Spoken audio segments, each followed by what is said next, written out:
مسبار الأمل، قصة نجاح جديدة تسطرها الإمارات في العالم للعام 2020. اطلع الشيخ محمد بن راشد على الاستعدادات الأخيرة للمسبار.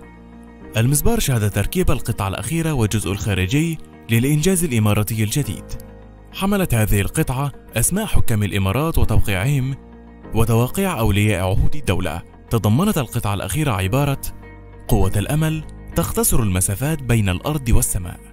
ساهم المسبار في دخول الإمارات رسمياً إلى السباق العالمي لاستكشاف الفضاء.